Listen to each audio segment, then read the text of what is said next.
ഞാനിത് പറയുമെങ്കിലും രാജേഷ്, അവിടെ പോയിട്ട് നിങ്ങൾക്കൊരു കളർഫുൾ ആയിട്ടുള്ള ഒരു വില്ലേജിനൊന്നും കാണാൻ പറ്റില്ല.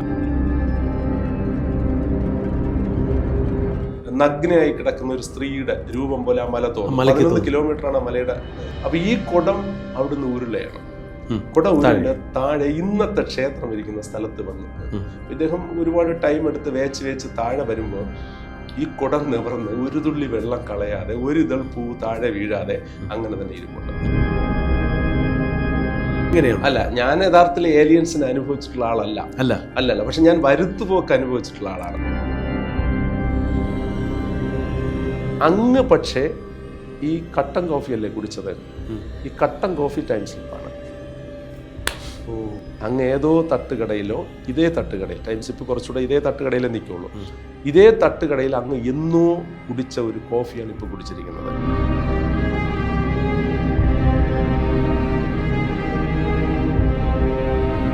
ഇതൊക്കെ ചില നമ്മൾ നടത്തിപ്പോരുന്ന അല്ലെങ്കിൽ ഒരു ഗ്രാമത്തെ നിലനിർത്തുന്ന ചില സാംസ്കാരികമായ ചില ഘടകങ്ങളും കൂടെയാണ്. അവിടെ ഈ നമ്മുടെ ഈ എന്താണ് ഭൂപ്രകൃതിയുടെ അനുസരിച്ചുള്ള പ്രശ്നങ്ങളായി കൂടന്നില്ല തീർച്ചയായും. പക്ഷെ എങ്കിലും അവിടെ പിന്നെ കൗതുകരമായ ഒരുപാട് ഈ 2000 വർഷം പഴക്കമുള്ള ഈ എമ്പെരുമാൾ ക്ഷേത്രം തന്നെ അതിന്റെ തൊട്ടടുത്ത് ഒരു 2 കിലോമീറ്ററിന്റെ വ്യത്യാസത്തിൽ ഒരു വലിയ മലയുണ്ട്. 2200 അടി പൊക്കമുള്ളവര്. ഈ ഞാനിത് പറയുമെങ്കിലും രാജേഷ്, അവിടെ പോയിട്ട് നിങ്ങൾക്കൊരു കളർഫുൾ ആയിട്ടുള്ള ഒരു വില്ലേജിനൊന്നും കാണാൻ പറ്റില്ല.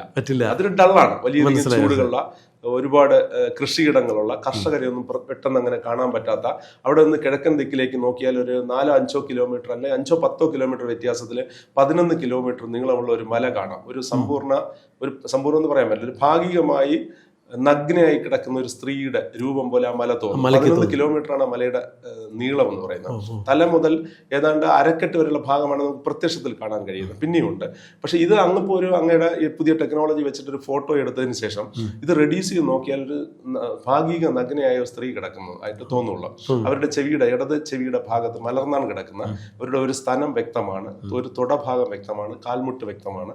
അപ്പോൾ ഇത് എടുത്ത് റെഡ്യൂസ് ചെയ്ത് നോക്കിയാൽ ഒരു സ്ത്രീ, അവരുടെ ചെവി ഭാഗത്തുകൂടെ ഒരു ചോരപ്പാട് ഇങ്ങനെയുണ്ട്. അപ്പൊ അത് ചോരപ്പാടല്ലായിരിക്കാം, അത് പ്രകൃതിയുടെ ഒരു തലമായിരിക്കും. പക്ഷെ ഈ മലയെ വിളിക്കുന്നത് താടകാമല എന്നാണ്.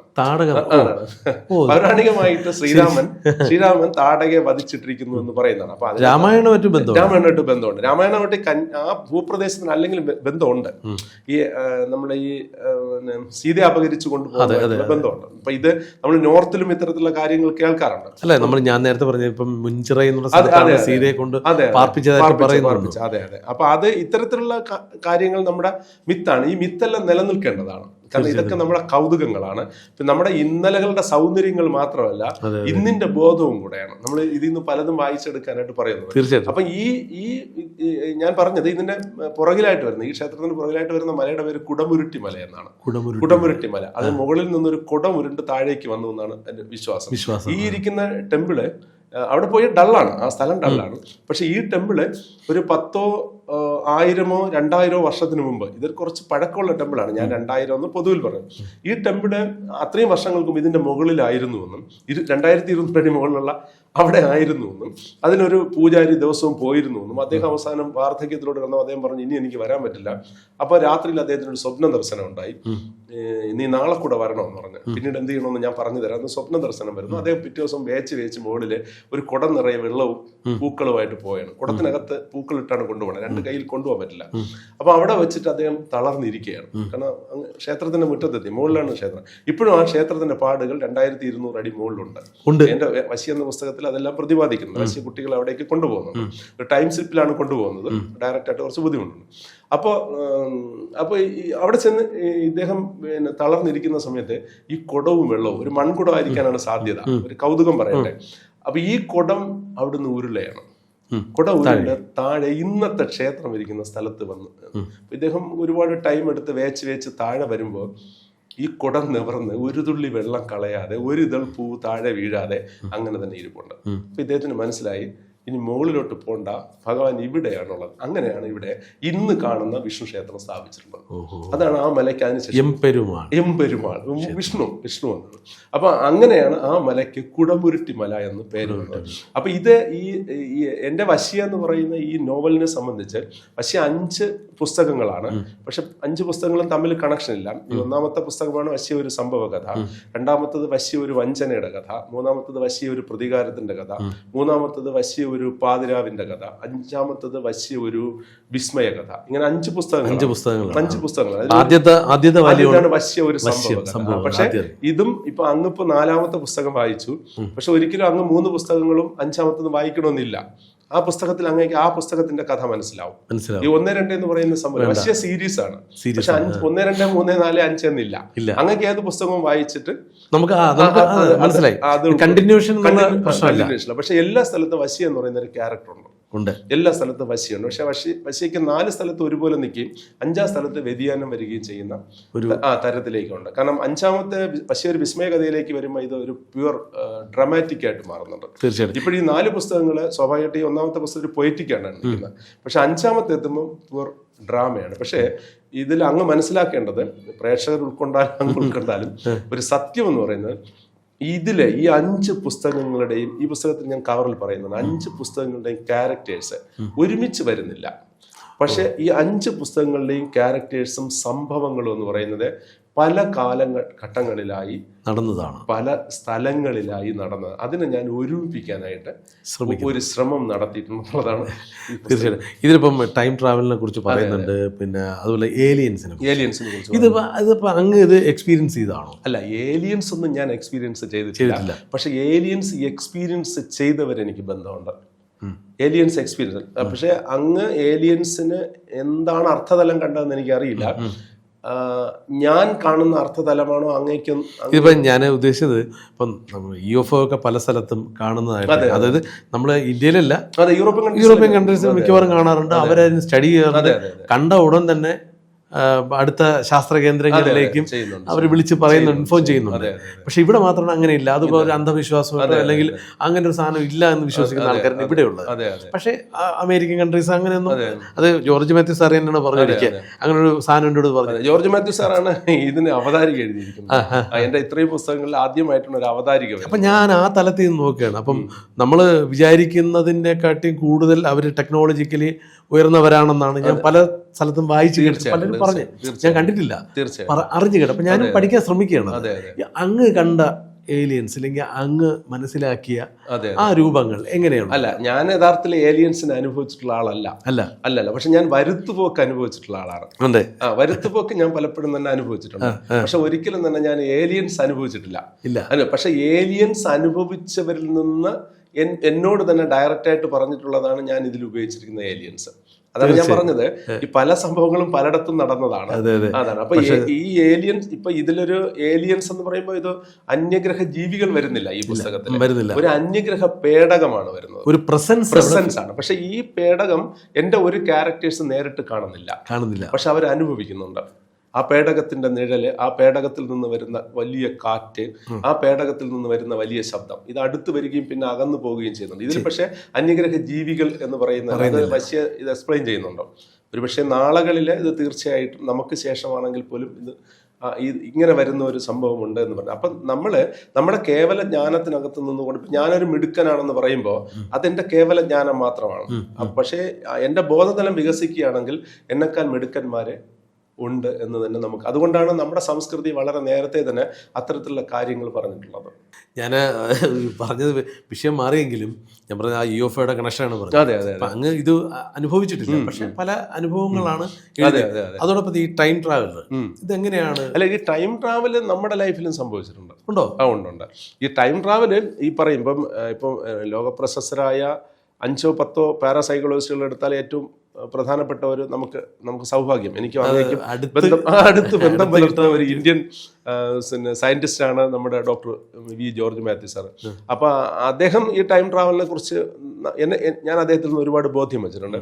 അപ്പോൾ അദ്ദേഹത്തിൻ്റെ പഠനം, ഗവേഷണം, നിരീക്ഷണം, അദ്ദേഹത്തിനുള്ള എക്സ്പീരിയൻസ്, അദ്ദേഹത്തിലേക്ക് എക്സ്പീരിയൻസ് ഷെയർ ചെയ്ത് ഉൾപ്പെടെ പരിശോധിക്കുമ്പോൾ ഈ വിഷയങ്ങൾ നമ്മൾ പലപ്പോഴും നമ്മളിൽ സംഭവിക്കാറുണ്ട്. പക്ഷേ ഈ വിഷയങ്ങളുടെ ഒരു ക്ലൈമാക്സിലെത്താൻ നമുക്ക് പലപ്പോഴും സാധിക്കാറില്ല.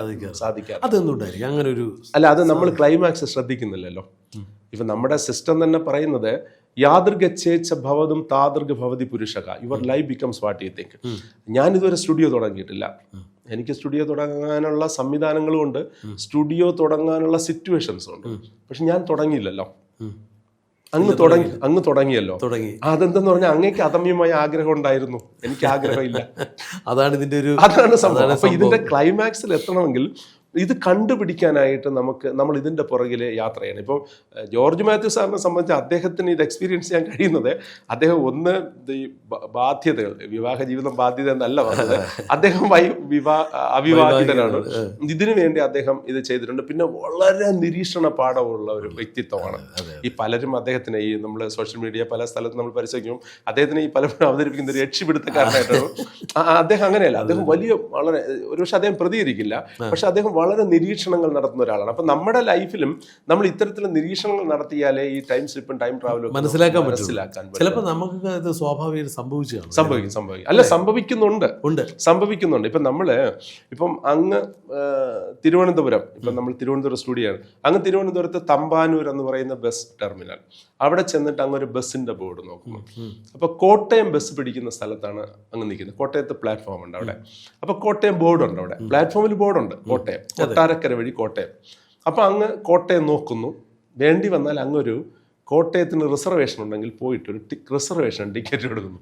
എന്നിട്ട് അങ്ങ് കോട്ടയം നോക്കുമ്പോൾ കോട്ടയം ബോർഡ് വെച്ചൊരു ബസ് കിടന്നു.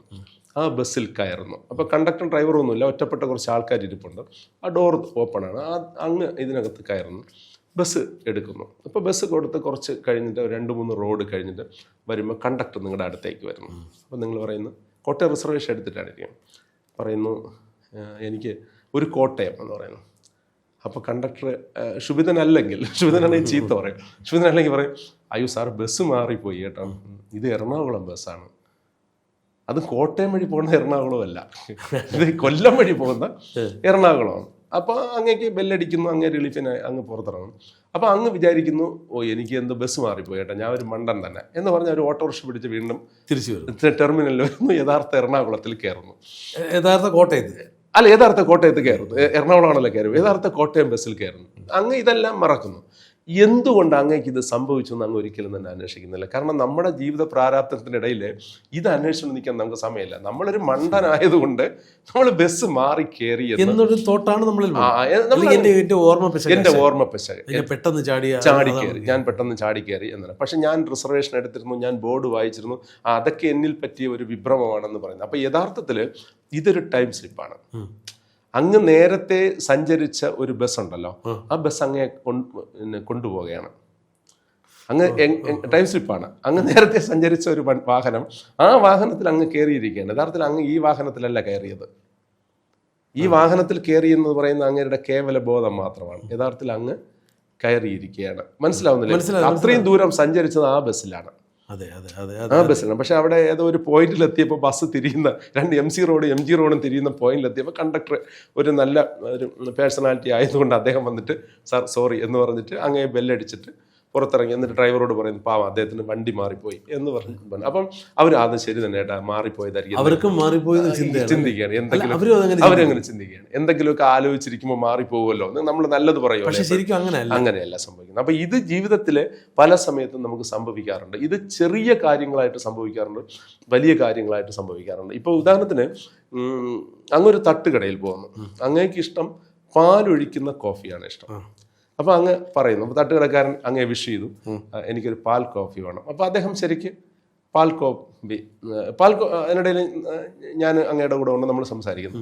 അപ്പം അദ്ദേഹം പാൽ കോഫി, സാർ പാൽ കോഫി എന്ന് പറഞ്ഞൊരു പാൽ കോഫി. അപ്പോൾ ഇത് മനസ്സിൻ്റെ മൈന്യൂട്ടായിട്ടൊരു അവസ്ഥയിലും സൈക്കോളജിക്കലി അങ്ങനെ പറയാം. പക്ഷെ അങ്ങേക്ക് അദ്ദേഹം തന്നത് കട്ടൻ കോഫിയാണ്. പാലൊഴിച്ചിട്ടില്ല. പക്ഷേ കട്ടൻ കോഫിയാണ്. അങ്ങ് അദ്ദേഹത്തിനോട് വഴക്കൊന്നും കൂടിയില്ല, അങ്ങയുടെ വ്യക്തിത്വം വെച്ചിട്ട് അങ്ങ് അത് ഓക്കെ എന്ന് പറഞ്ഞു. അപ്പം യഥാർത്ഥം പറഞ്ഞാൽ അദ്ദേഹം പാൽ കോഫി തന്നെയാണ് തന്നത്. അദ്ദേഹം പാൽ കോഫി തന്നെയാണ് തന്നതല്ലെങ്കിൽ അദ്ദേഹം പാൽ കോഫി തന്നെയാണ് അങ്ങേക്ക് വേണ്ടി ചെയ്തത്. അദ്ദേഹത്തിന്റെ ബോധത്തിലാണ്. അങ്ങ് പക്ഷേ ഈ കട്ടൻ കോഫി അല്ലേ കുടിച്ചത്, ഈ കട്ടൻ കോഫി ടൈം സ്ലിപ്പാണ്. അങ്ങ് ഏതോ തട്ടുകടയിലോ ഇതേ തട്ടുകടയിൽ, ടൈം സ്ലിപ്പ് കുറച്ചുകൂടെ ഇതേ തട്ടുകടയിലേ നിൽക്കുള്ളൂ, ഇതേ തട്ടുകടയിൽ അങ്ങ് എന്നോ കുടിച്ച ഒരു കോഫിയാണ് ഇപ്പോൾ കുടിച്ചിരിക്കുന്നത്. കുറച്ച് കഴിഞ്ഞ് ഞാൻ അങ്ങ് പോയി കഴിയുമ്പോൾ ഞാൻ നോക്കുമ്പോഴേ ഒരു സംഭവം ഉണ്ടാകും. അവിടെ ഒരു പാൽ കോഫി ഇരിക്കും. അങ്ങേക്ക് അദ്ദേഹം തയ്യാറാക്കി തന്ന പാൽ കോഫി. പക്ഷെ ഞാൻ യഥാർത്ഥത്തിൽ അങ്ങ് കോഫി കുടിച്ചിട്ടില്ല, ഇപ്പോഴത്തെ കോഫി കുടിച്ചില്ല, അങ്ങ് പഴയ കോഫി കുടിച്ചു. ആ കോഫിയുടെ രുചിയാണ്. എന്നിട്ട് അങ്ങ് എന്നോട് പറയും, ചേട്ടാ ഇവിടുത്തെ കോഫി നല്ല രസകരമായ കോഫിയാണ് കേട്ടാന്ന് പറയും. മനസ്സിലാവുന്നില്ലേ? അപ്പൊ അദ്ദേഹത്തിന് അങ്ങേക്ക് പാൽ കോഫി കിട്ടിയില്ല എന്ന പ്രയാസവും ഇല്ല. കാരണം നല്ല കോഫി കിട്ടിയല്ലോ. അങ്ങനൊരു കോഫി അവിടെ അടിച്ചിട്ടില്ല, അന്നത്തെ ദിവസമേ അടിച്ചിട്ടില്ല. പക്ഷെ അങ്ങ് കഴിഞ്ഞ ഏതോ ഒരു പീരീഡിൽ അവിടുന്ന് കോഫി കുടിച്ചിട്ടുണ്ട്. ഇത് പ്രേതാത്മാവിന്റെ വരവൊന്നുമല്ല, അങ്ങ് കുടിച്ചിരുന്നതാണ്. അപ്പൊ അങ്ങയുടെ ബോധതലം അവിടേക്ക് എത്തിച്ചേരുന്നു. ഇത് നമ്മുടെ ലൈഫിൽ പലപ്പോഴും സംഭവിക്കാറുണ്ട്.